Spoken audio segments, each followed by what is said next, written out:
any director is going to have to think of the big picture when they're making their movie.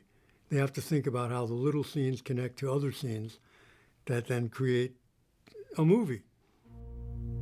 For a director who's very meticulously prepared like Paul Verhoeven, it's actually easier to work as a second unit director because Paul has a plan.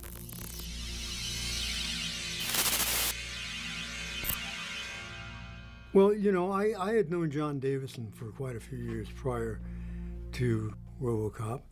I met Jon back in the early 70s or early mid-70s when he was head of advertising, I suppose. It was his first job at New World Pictures. But he was becoming head of production at New World Pictures, and I was a fledgling film editor trying to get work. Before I knew it, we were talking about films, and we discovered that we were both diehard film buffs and genre freaks and loved art cinema and European cinema and horror pictures. Georges Franju, Alfred Hitchcock, Terence Fisher. We had a lot of the same tastes. So we kind of had a lot in common, and Jon offered me a job for no pay on Hollywood Boulevard, which I took. I became a PA, delivering coffee and donuts to the set, and I got to know Jon pretty well. So by the time RoboCop was getting developed, I pulled back on my editing projects because I wanted to be taken seriously as a director. Jon believed in my talent. He knew that I was trying to direct, and they needed a second unit director. I used to run movies at 20th Century Fox. They would let me have a screening room, and I could requisition prints from, you know, the different studios, and especially from Fox, since they had their own archive, and run movies. So one day I scheduled a screening of Ridley Scott's Legend, and Fox had the European rights to that movie, and that movie was a different cut than was released here, and it had a Jerry Goldsmith score, which didn't exist in the United States in the American version. That was replaced by Tangerine Dream. I wanted to see the movie with Jerry's score, and so I ran the picture, and I invited Jon over to the screening, which I would often do when I had a screening, and then he'd invite me over to his screenings. So Jon said, "Do you mind if I bring Paul Verhoeven?" And I said, "No, of course not. Please bring Paul Verhoeven." I hadn't met Paul. So I go to the screening, I think it was at 10 o'clock in the morning at Fox Studios, and Paul shows up, and we're talking. And it turns out Jon did not show up to the screening, but he sent Paul. So Paul and I watched the movie together. Paul wanted to see it because he loved Jerry Goldsmith, and because he was thinking about Rob Bottin to work on RoboCop. So when the time came up to get a second unit director for RoboCop, which they decided to do during production, because they were having the stunt coordinator do some of the second unit, but I guess they figured they wanted somebody who had more of an editorial eye, or who would know precisely what to get to make things connect, shots that were missing. So anyway, they asked me if I would come up. I got a phone call from Jon. Now I was in the process of trying to develop some movie projects to direct, and I had commitments. But I had a window of at least a few weeks where I could definitely do the work that they were requesting.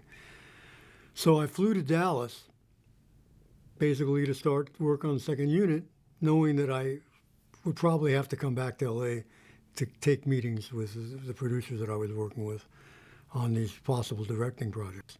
So I went to Dallas, and I would sit with Paul during lunch and go over with him precisely what it is that he wanted me to get in order of importance for the scene. And so I had a very precise list of shots to get based on Paul's desires. And what he said to me was, so if you get for me the shots that I need, then you can shoot anything you want. Go to town.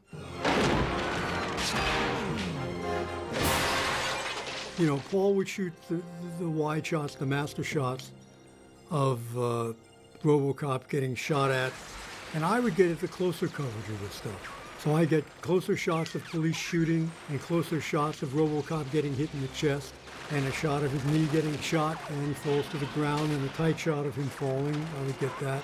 So I really got to get a lot of stuff. Being an editor, I knew how these shots would be used. One major scene was the gas station scene, the wide. They shot that first. So I did the shot of where, for example, where the bad guy is on his motorcycle trying to get away from the exploding gas station. We recreate the explosion behind the bad guy driving on his motorcycle. That was one of my favorite shots that I did. Very convincing. Paul would shoot during the day, and when he wrapped that set, whatever it may be, he would go on to another location, and I would come and work nights. One of our big challenges was that, Rob Bottin is a perfectionist. He was doing the RoboCop suit and all the RoboCop materials. Sometimes the stuff would just not be ready for shooting, even though we had to shoot. So a lot of my job was to try to get the stuff out of Rob's department onto the set. One of the scenes I did had a lot of the principal actors in it. It's a scene in the police station at the shooting range. Most of our principals are also shooting. Nancy Allen, in her character, is shooting at a target. Peter Weller is RoboCop shooting. And of course, his shooting is the best. Now, the thing I was told about Peter was, he was a method actor. Don't call him Peter. He'll only respond to you if you call him RoboCop. So if you want him to do something, you say, RoboCop, can you please come stand over here, raise your gun, aim it, and shoot, shoot, shoot, shoot, shoot. Thank you, Robo. And that's the way that we dealt with the character. Thank you for your cooperation. Good night. And I remember he would have a Walkman, because, he's wearing a very complicated makeup. It took hours and hours and hours to put on. And it's a very insulated kind of performance. He's definitely playing Robo. So to calm himself down and to mellow himself out, he would be playing music all the time through his Walkman between takes. My window of opportunity to work with Paul and Jon on RoboCop was coming to a close because I had commitments for meetings in Los Angeles to try to promote my work as a director. And I had to leave at a certain point. So I think I lasted about 2 weeks or 10 days or something. Paul has a PhD in mathematics. He understands the practicalities to the making of a movie. Very scientific. Plugging into his process is a very intellectual and organic functionality. Remember, as a second unit director, you're supposed to be following in the footsteps, stylistically, of what the director has set up in the scenes that they're shooting. You need to parallel process with the creative process of the directors that you're working with. So that the work that you do as a second unit director should be indistinguishable, hopefully, from the work of the director himself. In fact, you should be channeling the director. Your job is not to show off what you can do, it's to accentuate what the director's concept was in the first place. It's not about ego. Well, Paul is a singular kind of director. I mean, you say, is he indicative of a wave, but I don't know what the wave is, because he's kind of one of a kind in a way. I don't really know any director like him. He's precise in what he does. I mean, he's a great artist, but he's very scientific at the same time. It's a great merging of intellect, science, and art, and storytelling, and mythology, and history. Because he's very bright, he's very well read, and he takes the sum total of all of the experiences that he's had on an intellectual basis and puts it in his movies. And I went on to work with Paul subsequently as an editor in later years on pictures like Showgirls, Starship Troopers, and Hollow Man. So we had a good working relationship. RoboCop. Who is he? What is he? Where does he come from? He is OCP's newest soldier in their revolutionary crime. I don't think anyone who worked on RoboCop was really aware that the picture would be as super successful as it was. It was a new kind of approach to science fiction. It was an intellectual approach. It had many layers of meaning. Paul is an intellectual filmmaker, and he's a great artist, and he took the material and made it his own, and his own preoccupations and passions and thematic concepts are imbued in the project.